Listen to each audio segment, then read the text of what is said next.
वो कंप्यूटर में जाके मिल जाता है रिकॉर्डिंग।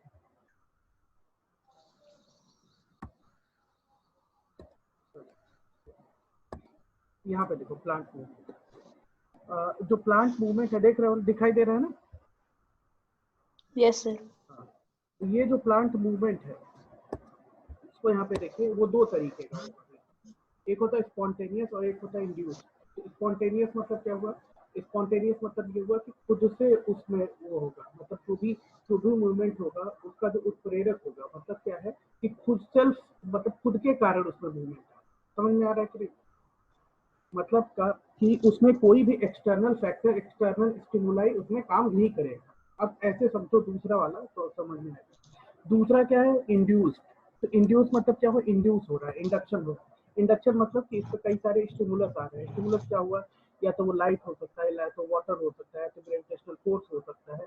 तो कोई भी चीज ऐसा हो सकता है जिसके कारण उसके मूवमेंट के लिए को कराने के लिए कोई इंडक्शन की जरूरत पड़ी है, कोई एक्सटर्नल फोर्स की जरूरत पड़ रही है।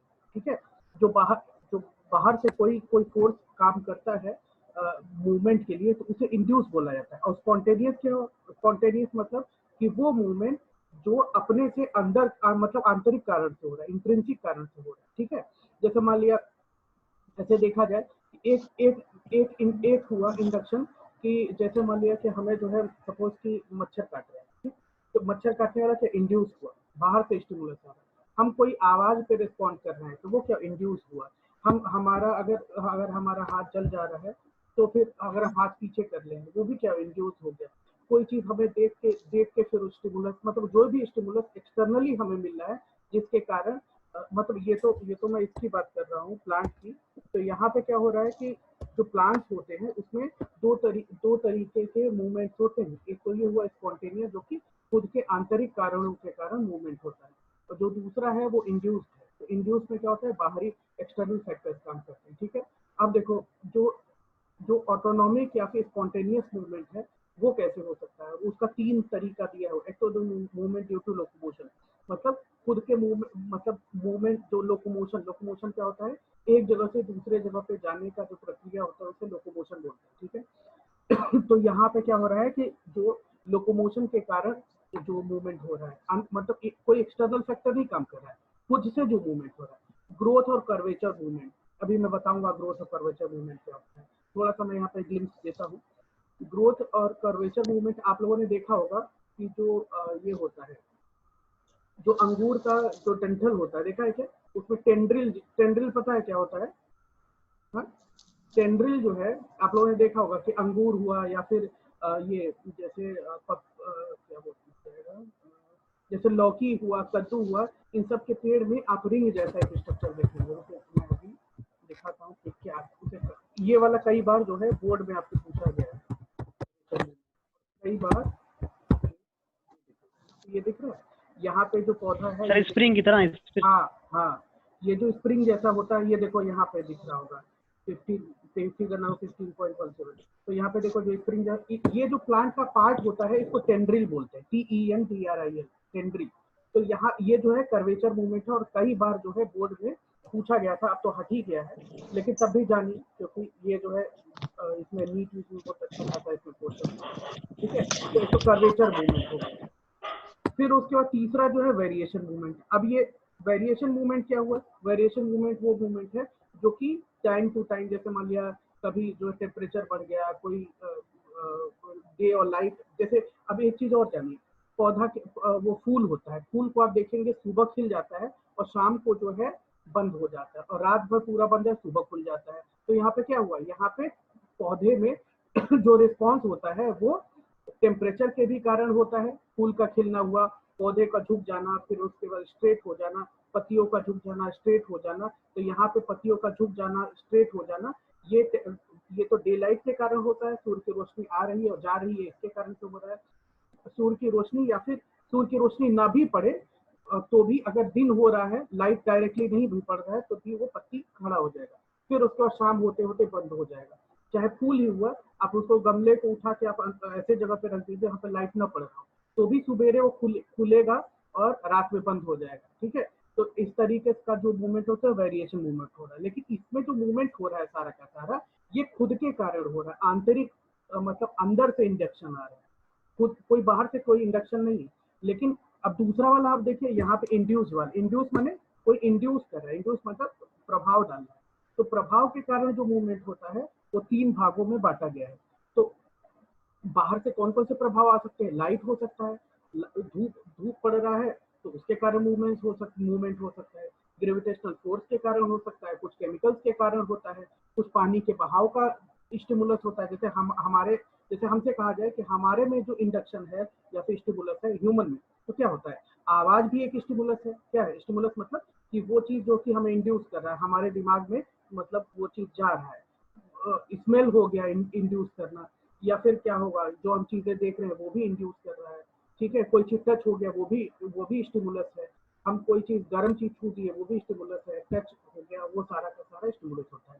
तो प्लांट में जो इंड्यूस्ड मूवमेंट होता है वो 3 तरीके का होता है। वो ट्रॉपिक, टैक्टिक, ट्रॉपिक और नेस्टिक होता है। ठीक है, तो हम आगे बढ़ते हैं, इन सबको को डिटेल में जानने की कोशिश करते हैं कि स्पॉन्टेनियस और इंड्यूस्ड मूवमेंट क्या होता है प्लांट। ठीक है, ये जब आप एनसीईआरटी वाली बुक देखेंगे तो बहुत ही कंफ्यूजिंग टाइप का है। तो यहाँ पे मैंने थोड़ा सा मतलब एक जगह से मैंने ये सारा कुछ मतलब कंपाइल किया एक ही वेबसाइट पे।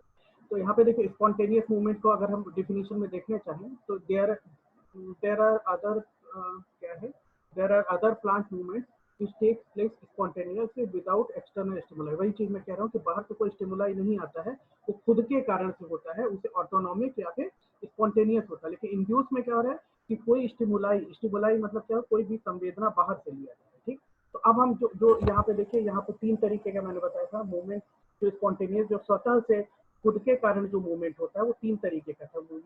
मूवमेंट ऑफ लोकोमोशन, दूसरा था ग्रोथ एंड कर्वेचर मूवमेंट, तीसरा जो है वेरिएशन मूवमेंट। तो पहला वाला देखिए मूवमेंट ऑफ लोकोमोशन। तो मूवमेंट ऑफ लोकोमोशन पहला है स्पॉन्टेनियस का उदाहरण। तो ये पहला वाला कैसे है, उसका एक एग्जांपल देखिए साइक्लोसिस। साइक्लोसिस क्या होता है? यहाँ पे देखिए, यहाँ पे एक सेल है। ठीक है, एक सेल के अंदर जो यहाँ पे कुछ जो है वो है ये साइटोप्लाज्म के अंदर सेल ऑर्गेनेल है। ये जो सेल ऑर्गेनेल है वो सेल के अंदर इधर उधर मूव करता रहता है। इसमें कोई बाहर का स्टिमुलाई नहीं है जिसके कारण से मूवमेंट हो रहा है। देखिए यहाँ पे देखिए हर एक ग्रीन कलर का यहाँ पे जो साइटोप्लाज्मिक ऑर्गेनेल है वो इधर उधर मूव करता रहता है। ये जो तरीका होता है इसे बोलते हैं साइक्लोसिस। सेल के अंदर जो किसी भी चीज का मूवमेंट हो रहा है, चाहे कोई ऑर्गेनिक इनऑर्गेनिक मटेरियल हुआ, मतलब कोई केमिकल हुआ, या फिर जो सेल के ऑर्गेनल है, इन सबों का जो मूवमेंट होता है उसे साइक्लोसिस बोलते हैं। ठीक, अब दूसरा क्या, ऑसिलेटरी मूवमेंट। ऑसिलेटरी मूवमेंट ये देखिए, ये जो ग्रीन कलर का है ये क्या है, एल्गी को माइक्रोस्कोप पे देखिए, उसमें क्या होता है, ऐसे ऐसे कांपता रहता है। जब आप देखेंगे माइक्रोस्कोप पे तो आपको लगेगा कि ऐसे ऐसे ऐसे ऐसे कांप रहा है। तो यहाँ पे इसे ऑसिलेटरी मूवमेंट बोलते हैं। ठीक है, फिर तीसरा क्या है, ये देखिए, ये एल्गी के एक तरीके से यही जो इसको बोला जाता है इसको एंथ्रोजॉइट्स बोलते हैं। ठीक है, ये जो एंथ्रोजॉइट्स होते हैं, सॉरी इसको जूस्पोर्स बोलते हैं। ये जूस्पोर क्या है, जैसे एक समझ लीजिए कि जैसे एक मुर्गी का अंडा होता है, वैसे ही एक एल्गी का एक अंडा है। ये क्या होता है, आप पहले ही जानते हैं कि एल्गी क्या है। एल्गी जो है एक तरीके से जो है क्लासिफिकेशन जब आपने पढ़ा होगा तो आपको पता चला होगा कि एक तरीके से इसमें जो है उसमें यूनिसेल्युलर ऑर्गेनिज्म है, ये इसमें आता है मतलब यूकैरियोटिक सेल्स में आता है। और फिर ये यूनिसेल्युलर और मल्टीसेल्युलर भी होता है। इसमें जो है ये क्लोरोप्लास्ट वगैरह भी पाए जाते हैं। तो ये जो है ये एक छोटा सा, एक समझ लीजिए एक बीज टाइप का है, ये जाके गिरेगा और फिर उसके बाद एक बड़ा सा एल्गी बनाएगा। तो ये जो छोटा सा जो एल्गी का समझ लो एक बच्चा है या फिर अंडा है, जो भी कुछ आप समझो, उसे बोला जाता है जूस्पोर्स। तो ये जो जूस्पोर्स होते हैं जब जब इकट्ठा एक इकट्ठा पाउच में होते हैं, फिर ये बर्स्ट करता है। जब ये बर्स्ट करेगा तो ये जो जूस पोर्स होते हैं पानी में तैर तैर के कई सारी जगहों पे फैल जाते हैं। ठीक है, और इसमें देखिए दो फ्लैजेला जैसे एक स्ट्रक्चर, जो थ्रेड जैसे स्ट्रक्चर बने हुए हैं। ये जो थ्रेड जैसा एक स्ट्रक्चर, ये जो स्ट्रक्चर हैं वो उसके मूवमेंट में हेल्प कर रहे हैं। अब ये मूवमेंट में क्यों हेल्प कर रहे हैं? क्योंकि एक जगह पे सपोज की कई सारे जो है पाउचेस बर्स्ट हो रहे हैं, खूब सारे एक तरीके से, मतलब जो एल्गी के बच्चे हैं वो सब निकल के आ रहे हैं, तो वो सब पानी में दूर दूर तक फैल जाए, इस कारण से इसमें फ्लैजेला पाया जाए। तो इसमें देखिए कोई भी एक्सटर्नल स्टिमुलाई काम नहीं किया है, ठीक है। मूवमेंट ड्यू टू लोकोमोशन मतलब मूवमेंट के कारण, यहाँ पे देखिए इसमें मूवमेंट क्या हो रहा है, इसमें जो साइक्लोसिस है इसमें किसका मूवमेंट हो रहा है, इसमें मूवमेंट हो रहा है सेल ऑर्गेनेल का या फिर कोई भी ऑर्गेनिक या इनऑर्गेनिक मॉलिक्यूल का। दूसरा जो है ऑसिलेटरी मूवमेंट, ऑसिलेटरी मूवमेंट भी इस तरीके से मूवमेंट हो रहा है, लेकिन इसमें कोई भी एक्सटर्नल फैक्टर नहीं काम कर रहा है। इसमें कोई ऐसा नहीं कि लाइट पड़ रहा है तभी ऑसिलेटरी मूवमेंट हो रहा है, पानी के बहाव के कारण ऑसिलेटरी मूवमेंट, इसमें ऐसा पाया ही जाता है ऑसिलेटरी मूवमेंट हो रहा है। और यहाँ पे देखिए ये भी अपने इंट्रिंसिक फैक्टर अंदर के आंतरिक इंडक्शन के कारण ये जो है मूव करके जाते हैं। तो यहाँ पे पहला आपके समझ में आया होगा कि एक जो है मूवमेंट ऑफ लोकोमोशन किसके कारण से। ये वाला देखिए, ये वाला बहुत इंपॉर्टेंट है, ग्रोथ एंड कर्वेचर मूवमेंट। ये कई बार पूछा गया है आपके एनसीईआरटी के एग्जाम में, और कई बार जो है नीट वगैरह में भी क्वेश्चन पूछा जाता है। ठीक है, अब यहाँ पे देखो कर्वेचर मूवमेंट क्या है। कर्वेचर मूवमेंट जैसे जैसे आप देखिए जब कोई मतलब इसका जैसे कद्दू का या फिर लौकी का, इन सबों में क्या होता है, जो पौधा होता है बहुत ही कमजोर होता है। कमजोर होने के कारण ईश्वर ने देखे बहुत सारे कई सारे लोगों को आपने सुना होगा कि पता चला कि कुछ ऐसे फिजिकली जो डिसेबल्ड बच्चे होते हैं, कहा जाता है उनका ब्रेन बहुत तगड़ा होता है। तो इसका मतलब क्या हुआ कि अगर भगवान कोई चीज भगवान या फिर नेचर जो भी आप मानते हो, वो क्या होता है, एक चीज किसी को देता है तो एक चीज छीनता है तो दूसरा चीज से दे देता है, जिससे कि वो आसानी से वो अपना सर्वाइव कर सके। तो यहाँ पे क्या हो रहा है, यहाँ पे जो कमजोर पौधे होते हैं और पता चला खूब लंबे हो रहे हैं, जैसे घास है, घास में तो ये नहीं पाया जाता, लेकिन घास छोटे होते हैं तो उनका काम चल जाता है। लेकिन अब लौकी या कद्दू का आप देखिए जो पौधा होता है वो काफी लंबा होता है। अगर उसमें ये चीज न पाया जाए, जो टेंड्रिल जिसे बोला जाता है, ये देखिए इसे टेंड्रिल बोलते हैं। तो ये जो स्प्रिंग जैसा एक स्ट्रक्चर जो आपने बताया, तो यहाँ पे जो स्प्रिंग जैसा स्ट्रक्चर है वो इसीलिए दिया जाता है कि वो या फिर आप उसको देखिए मनी प्लांट में तो रूट टाइप का रहता है। तो वहां पे क्या होता है, जो पौधे कमजोर होते हैं उनको सहारा देने के लिए कुछ न कुछ एक्सटर्नल जो समझ लीजिए कि कोई ऑर्गन भी इनको दिया जाता है। तो ये जो टेंड्रिल होते हैं ये क्या करते हैं, ये सहारा लेते हैं। जैसे मान लीजिए किसी दीवार पे चढ़ रहे हैं तो दीवार पे लपेट लेंगे, कोई डंठल पाएंगे उस पर लपेट लेंगे, इसमें देखिए रस्सी को लपेटा हुआ है। ठीक है, तो अब यहाँ पे आ रहा है क्वेश्चन कि ये जो मूवमेंट है वो किस तरीके से होता है, क्यों होता है, ये चीज पूछा जाए। तो अभी आप इसमें जब जब मैं हार्मोन पढ़ाऊंगा तो मैं बताऊंगा कि देखिए बहुत इंपॉर्टेंट है प्लांट हार्मोन। ये कई बार नीट का एक दो क्वेश्चन तो जरूर से प्लांट हार्मोन से बनता ही बनता है। ठीक है, तो प्लांट हार्मोन को बहुत अच्छे से समझिए। ठीक है, तो यहाँ पे मैं अभी हार्मोन का बताऊंगा कि हार्मोन मतलब कितने तरीके के होते हैं, उनका क्या फंक्शन होता है। तो एक हार्मोन होता है प्लांट का, जैसे ह्यूमन में हार्मोन होते हैं ना, जैसे आप लोगों ने सुना थायराइड बढ़ गया है, थायराइड सुना होगा, इंसुलिन सुना होगा। ठीक है, तो ये सब क्या है, ये सब हार्मोन है। तो और मैंने पहले भी बताया था एक हार्मोन होता है ऑक्सीटोसिन या फिर वेसोप्रेसिन, जब मैंने वो बताया था जब जब मैंने वो एक्सक्रीशन वाला जब मैं चैप्टर पढ़ा रहा था तब। तो यहाँ पे देखिए, यहाँ पे क्या हो रहा है कि यहाँ पे जो प्लांट्स होते हैं उनमें भी कई तरीके के वो पाए जाते हैं, हार्मोन्स पाए जाते हैं। ठीक है, अब उसमें से एक हार्मोन होता है, बहुत इंपॉर्टेंट हार्मोन है, जिसको ऑक्सिन बोलते हैं, AUXIN। यहाँ पे देखिए ये लिखा हुआ है AUXIN, ऑक्सिन। ये जो ऑक्सिन होता है वो क्या करता है, ये सेल में इलोंगेशन मतलब लंबा कर देता है सेल। ठीक है, तो ये जो है हार्मोन क्या करता है, ये प्लांट के सेल्स को लंबा कर देता है। ठीक है, प्लांट के सेल को लंबा करता है। तो अब देखिए कैसे कैसे, अच्छा ये इसका कोई ये एक स्पेसिफिक जगह बनता भी है। हार्मोन जो है प्लांट का कई सारे ऐसे होते हैं कि लोकलाइज होते हैं, किस जगह पे कौन सा हार्मोन बनेगा ये ऑलरेडी नोन होता है। ठीक, तो अब देखिए ये जो हार्मोन बनता है वो किस किस जगह पे बनता है, वो रूट टिप और शूट टिप पे बनता है, ये याद रखिएगा। ये जो मैं हार्मोन वाला क्वेश्चन चीज बता रहा हूँ, जब आप प्लांट हार्मोन करेंगे ना खूब सारे क्वेश्चन आएंगे ऐसे ऑब्जेक्टिव। और मैं आपसे बोल भी रहा हूँ कई बार कि आप जो है थोड़ा सा ऑब्जेक्टिव टाइप क्वेश्चन किया करिए। और उसके लिए क्या करना है कि गूगल में जाइए, उस टॉपिक का नाम डालिए प्लांट हार्मोन, और जितना भी हो सकता है आप देखिए कि उससे रिलेटेड आप कितना क्वेश्चन कर पा रहे हैं। नहीं कर पा रहे हैं तो फिर मुझे बताइए। और लेकिन हाँ थोड़ा सा लेवल का देखिए, क्योंकि जब आप गूगल में डालते हैं तो वो वर्ल्ड वाइड सर्च करता है। पता चला किसी यूनिवर्सिटी ऑफ कैलिफोर्निया का कोई रिसर्च का पेपर उठा के कुछ ऑब्जेक्टिव टाइप क्वेश्चन कर दो, तो यहाँ पे देख लीजिए कि बहुत सारे वेबसाइट्स हैं जो कि आपसे रिलेटेड, जैसे लर्न CBSE हो गया, वेदांतु हो गया, इन सब पे भी खूब सारे आपको ऑब्जेक्टिव टाइप क्वेश्चंस मिलते हैं। ठीक है, और मैंने वो वाला क्वेश्चन, मैंने आपको क्वेश्चन पेपर दिया भी था, शायद आप लोगों ने किया होगा, जो लास्ट चैप्टर का था। ठीक है, तो यहाँ पे देखो, इसका भी मैं दे दूंगा।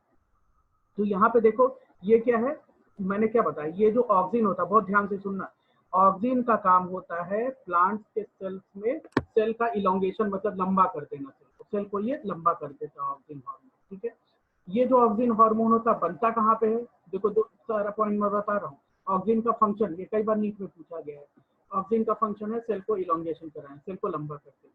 दूसरा क्वेश्चन मैं क्या बता रहा हूँ, दूसरा क्वेश्चन मैं बता रहा हूँ कि ऑक्सीजन जो है कहाँ पे पाया जाता है, एक तो रूट टिप और शूट टिप। टिप मतलब क्या हुआ कि जैसे पौधे का वो वाला जो अंतिम सिरा, उसे रूट टिप, उसे शूट टिप, देखो शूट और रूट किसे बोलते हैं, जमीन के ऊपर वाला जो पोर्शन पाया जाए पौधे में वो शूट बोला जाता है, मेनली तने के लिए बोला जाता है। रूट क्या हो गया, जमीन के नीचे जो पाया जा रहा है वो रूट हो गया। कोई मतलब ये कोई फिक्स नहीं है कई सारे इसमें एक्सेप्शन भी हैं, जैसे आलू हुआ, ये भी याद रखिएगा, आलू हो गया, अदरक हो गया, गंजी हो गया, ये सब क्या है, ये सब जमीन के नीचे पाया जाता है, लेकिन ये रूट नहीं है, स्टेम है। ठीक है, तो ये सब चीजें याद रखिएगा। ठीक है, गंजी शायद वो है, रूट ही है, मॉडिफाइड ये है। अदरक हो गया, और ये हो गया ये प्याज हो गया, प्याज भी जमीन के नीचे पाया जाता है। राइजोम, ट्यूबर, कॉर्न और बल, और वो जो कान बोलते हैं, जो हमारे यहाँ दिवाली में जो इसका वो बनता है कॉर्न, या उसको सूरन भी बोलते हैं, उसका अचार बनता है, या फिर दिवाली के दिन कई सारे लोगों के यहाँ वो पकौड़ी बनता है, जो कभी कभी गले वगैरह में लगते हैं, वो भी स्टेम ही है, अंडरग्राउंड स्टेम। तो लेकिन जनरली क्या है कि जमीन के ऊपर जो पाया जाता है वो क्या है। अच्छा देखिए, जो चीजें मैं बता रहा हूँ वो सब नीट का है, जैसे मैं राइजोम, ट्यूबर, कॉर्न, बल बोल रहा हूँ, ये भी कई बार पूछा जाता है। कई बार बाकी के भी, जैसे आप एसएससी का एग्जाम देखिए या फिर कोई जीएस का एग्जाम देखिए, तो उसमें पूछा जाता है कि आलू क्या चीज है, मतलब रूट है, स्टेम है, या फिर क्या चीज है, इस तरीके से। तो यहाँ पे देखिए मैं क्या बता रहा था कि ऑक्सीजन कहाँ पाया जाता है, रूट टिप और शूट टिप पे पाया जाता है। ठीक, अब देखिए कर्वेचर मूवमेंट ऑक्सीजन के कारण कैसे, मतलब ऑक्सीजन कैसे इन्वॉल्व होता है। अब यहाँ पे देखिए, यहाँ पे क्या हो रहा है ये जो है ये क्या है, एक शूट टिप है। ठीक, स्टेम टिप, स्टेम टिप या फिर शूट टिप। ठीक, अब यहाँ पे क्या हुआ, यहीं पे मैंने बताया इसी पे ऑक्सीजन बन रहा है, तो ये काला वाला समझ लीजिए कि ये ऑक्सीजन बना हुआ है। ठीक, लेकिन ऑक्सीजन में अब देखिए दो क्वेश्चन मैंने बताया, तो तीसरा क्वेश्चन क्या है, तो तीसरा क्वेश्चन ये है कि पॉइंट कह लीजिए क्वेश्चन में, तीसरा पॉइंट क्या है जो आपको याद रखना है कि ऑक्सीजन हमेशा स्टिमुलस के अगेंस्ट चला जाता है। जैसे मान लिया क्या हुआ कि यहाँ पे जैसे मान लिया स्टिमुलस क्या चीज हुआ यहाँ, मतलब पौधे में स्टिमुलस क्या हो सकता है, लाइट हो सकता है, हवा हो सकता है, पानी हो सकता है, ग्रेविटेशनल फोर्स हो सकता है, तो ये सब उस पे स्टिमुलस है। तो जिस तरफ स्टिमुलस आता है उसके उल्टे साइड में, मतलब उसके अपोजिट डायरेक्शन में चला जाता है ऑक्सीजन। तो यहाँ पे देखिए लाइट इस तरफ से पड़ेगा, राइट साइड से, इस तरफ से जिधर ऑक्सीजन लिखा हुआ है इस साइड से लाइट पड़ रहा है। यहाँ पे देखिए दूसरा वाला, ये इस तरफ लाइट पड़ रहा है, तो क्या हुआ, ऑक्सीजन जो है भाग गया डार्कर साइड में, मतलब स्टिमुलस क्या है, लाइट है, लाइट स्टिमुलस हुआ तो लाइट के उल्टी तरफ भाग गया ऑक्सीजन। अब जब उल्टी तरफ भाग गया तो ये क्या करेगा, ये जो है कि मैंने क्या बताया कि ऑक्सीजन जो है सेल का इलोंगेशन कराता है, तो क्या करेगा, ऑक्सीजन जो है ये वाला जो पोर्शन है हाफ इधर का, लेफ्ट साइड वाला ये वाला पोर्शन का इलोंगेशन ज्यादा करेगा, इसका इलोंगेशन कम करेगा। जब ये वाला लंबा हो जाएगा, ये वाला छोटा हो जाएगा, तो खुद ही घूम जाएगा। पता नहीं आपके समझ में आ रहा है कि नहीं ये वाले चीज। तो क्या मैं और एक फिगर और मैं खोज के देखता हूँ।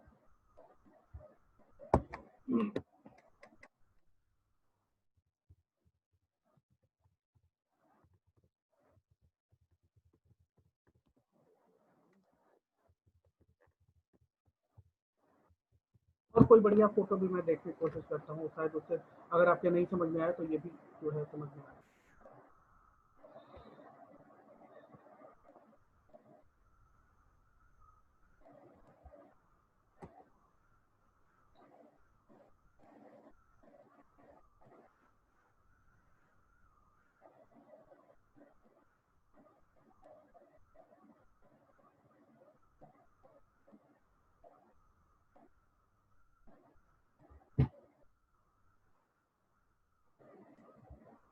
ये भी अच्छा है।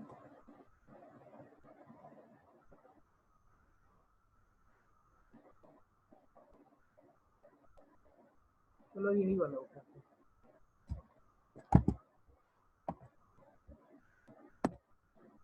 यहाँ पे इस वाले फिगर में देखिए,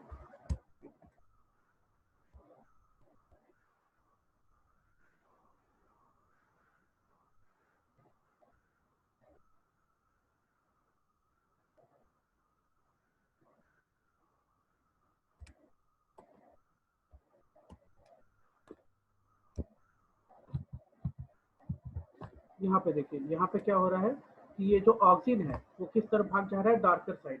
जब ये डार्कर साइड में भाग जाता है तो इस वाले, ये जो पोर्शन है लेफ्ट साइड वाला, यहाँ पे देखिए ये जो साइड का है, यहाँ पे ऑक्सीजन आ गया और इधर जो है ऑक्सीजन कम है। तो जिस तरफ ऑक्सीजन ज्यादा है उधर वाला लंबा होता चला जाएगा, और जहाँ पे ऑक्सीजन कम है वहां पे लंबाई नहीं बढ़ेगा। तो ये वाला लंबा हो रहा है। अब देखिए ऐसे समझिए कि ये है इस तरफ वाले, इस तरफ वाले ऑक्सीजन है, इस तरफ ऑक्सीजन नहीं है, ठीक। ये है मान लिया पौधा, ठीक। अब यहाँ पे क्या हो रहा है, यहाँ पे समझिए कोई स्टेम है, ठीक। स्टेम में इधर से लाइट पड़ रहा है, लाइट पड़ रहा है इधर से, सपोज लाइट, देखो लाइट इधर से लाइट पड़ रहा है, और क्या होगा ऑक्सीजन सब इस साइड में, इधर से लाइट पड़ेगा तो ऑक्सीजन डार्कर साइड में भाग जाएगा, स्टिमुलस के उल्टा जगह पे। तो यहाँ पे क्या हो रहा है, ये वाला इधर आ गया ऑक्सीजन, तो इधर वाले सेल्स का इलोंगेशन ज्यादा करेगा, क्योंकि ये वाले में ग्रोथ बहुत कम हो रहा है ना के बराबर, और ये वाला बढ़ता चला जाएगा। तो क्या हो रहा है, ये वाला बढ़ते बढ़ते बढ़ते बढ़ते ये ऐसे घूम जाएगा। तो यहाँ पे देखिए, यहाँ यही कई बार क्वेश्चन पूछा गया है कि ग्रोथ मूवमेंट या फिर कर्वेचर मूवमेंट क्या होता है। तो ग्रोथ या कर्वेचर मूवमेंट किसके कारण से होता है, ग्रोथ या कर्वेचर मूवमेंट होता है ऑक्सीजन के कारण, ठीक है। ये इंट्रिंसिक फैक्टर है, ठीक है। ये ऑक्सीजन क्या है, ऑक्सीजन जो है अंदर की तरफ से काम कर रहा है, तो ये जो है इंट्रिंसिक फैक्टर है, और ये क्या करता है पौधे को एक तरफ, पौधे अब ये क्या होगा, यहाँ पे टच होता है, घूमता है। तो यहाँ पे क्या हो रहा है, यहाँ अब यहाँ पे देखिए जो टेंड्रिल है वहां पे लाइट का क्या है, टेंड्रिल क्या करता है, टेंड्रिल जो है टच करता है किसको, कोई ऑब्जेक्ट को। जैसे मान लिया ये आपने कोई लकड़ी गाड़ा हुआ है और उस पर टेंड्रिल ऐसे पड़ा, तो जब टेंड्रिल पड़ा तो मैंने क्या, स्टिमुलस के अगेंस्ट भागता है, तो स्टिमुलस के अगेंस्ट भागता है तो किस तरफ भागेगा, रुकिए मैं आपको इंसर्किल,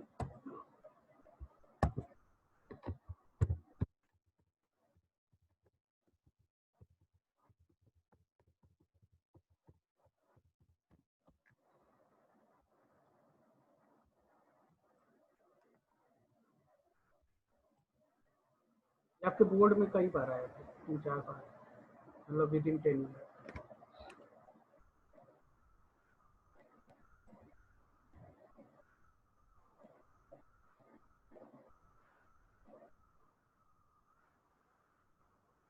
रुको मैं उसको खुद ही बना देता हूँ, बोलेंगे तो बताएं। ऐसे समझो कि ये जो है क्या था, ये एक टेंडल था, ठीक। ये टेंडल था और यहाँ पे कोई ऑब्जेक्ट है, ये मान लिया ये कोई लकड़ी था, ठीक। ये कोई लकड़ी था, इस पे टच हुआ, जैसे ही टच हुआ तो ये क्या हुआ, ये टच वाला स्टिमुलस हुआ, इस स्टिमुलस के अगेंस्ट चला जाएगा ऑक्सीजन। पहले क्या था, ऑक्सीजन, ऑक्सीजन चारों तरफ इस टिप पे पूरी तरीके से फैला होता, लेकिन ये क्या हुआ, यहाँ पे जहाँ पे टच हो रहा है ये वाला जगह, इसके अगेंस्ट चला जाएगा ऑक्सीजन। तो ऑक्सीजन कहाँ चला गया, ये इधर चला गया।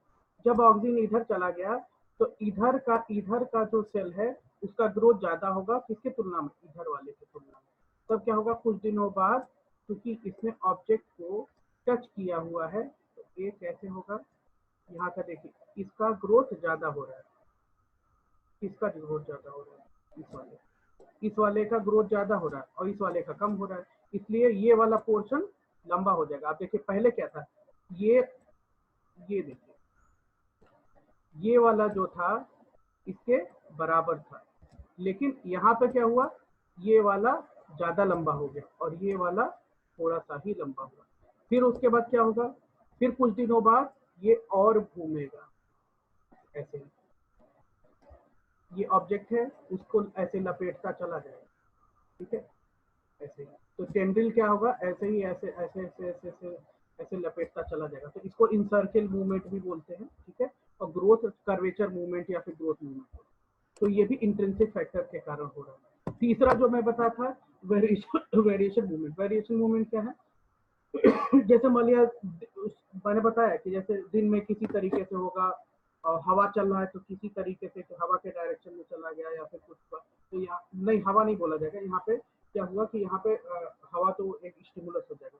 यहाँ पे क्या हुआ, दिन में दूसरे तरीके से और रात में दूसरे तरीके से मूवमेंट होगा, तो यहाँ पे इसको वेरिएशन मूवमेंट, ये सारे के सारे इंट्रिंसिक। ठीक, अब हम आते हैं कि जो इंड्यूस्ड या फिर पैराटोनिक बोलते हैं। ठीक है, इंड्यूस्ड हो गया या फिर पैराटोनिक।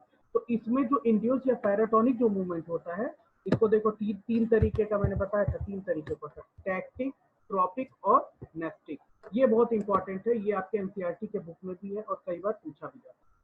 टैक्टिक, ये देखिए टैक्टिक, ट्रॉपिक और नेस्टिक। ठीक, टैक्टिक मूवमेंट क्या है, यहाँ पे देखो टैक्टिक मूवमेंट। टैक्टिक मूवमेंट में 2 चीजें आपको ध्यान रखनी है कि टैक्टिक में पूरे के, पहली बात तो जो जो स्टिमुलस है वो यूनिडायरेक्शनल, तीन चीजें हैं। मैं आपको अभी तीनों में अंतर यहाँ पे बताता हूँ।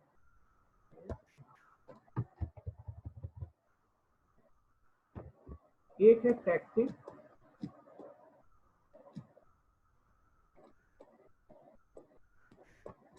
तीनों में अंतर समझिएगा। दूसरा है ट्रॉपिक,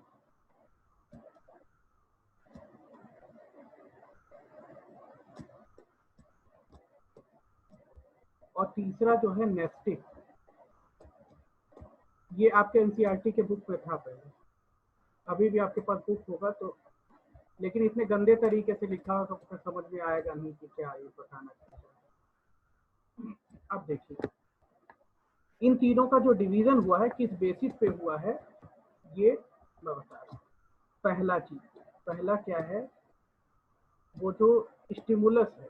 अब यहाँ पे देखिए ये जो मैंने बताया था, ये जो मूवमेंट होता है ये पैराटोनिक या फिर इंड्यूस्ड होता है।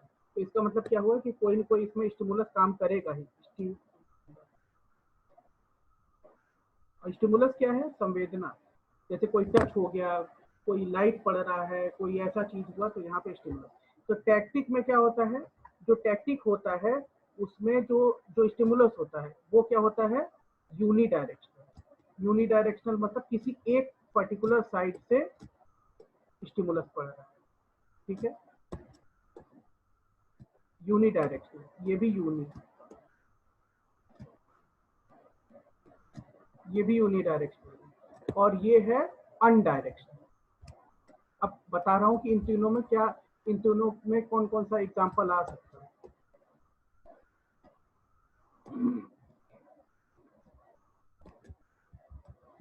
अब यहाँ पे देखिए, तो यहाँ पे देखिए यूनिडायरेक्शनल क्या हुआ कि एक तरफ से लाइट आ रहा है, जैसे सूर्य की रोशनी हमेशा पूर्व की तरफ से आती है। पानी का बहाव है, पानी का बहाव एक तरफ से आ रहा है। ठीक है, हवा एक तरफ से बह रहा है, ग्रेविटेशनल फोर्स नीचे की तरफ लग रहा है। ठीक है, तो ये सब क्या यूनिडायरेक्शनल स्टिमुलस हुआ। अनडायरेक्शनल स्टिमुलस क्या हुआ, जैसे टेम्परेचर ऐसा थोड़ा होता है कि इधर से, जैसे मान लिया गर्मी बढ़ रही है, तो गर्मी बढ़ रही है तो चारों तरफ से गर्मी बढ़ रही है। ठीक है, तो ये क्या हो गया कि ये जो है ये कोई पर्टिकुलर डायरेक्शनल मूवमेंट नहीं होता है। ये जो इसके स्टिमुलस का डायरेक्शन आप पता नहीं कर सकते नेस्टिक में। ठीक है, तो इसका मतलब क्या हुआ, टैक्टिक यूनिडायरेक्शनल स्टिमुलस के अगेंस्ट उसमें होता है, अंडर में होता है। इसमें भी यूनिडायरेक्शनल, और ये है अनडायरेक्शनल, ये याद रखिए। दूसरा क्या है, अगर ये दोनों यूनिडायरेक्शनल है तो दोनों में अंतर क्या है, तो दूसरा एक, इसमें क्या होता है टैक्टिक में पूरा का पूरा बॉडी मूव कर जाता है, होल बॉडी। इसमें क्या होता है, पूरा का पूरा बॉडी मूव कर जाता है। इसमें क्या होता है, part of the body, part of body.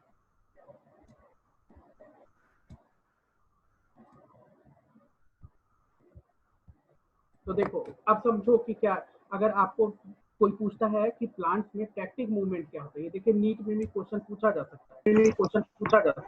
हाँ पूछा गया था, हाँ ये क्वेश्चन पूछा गया था,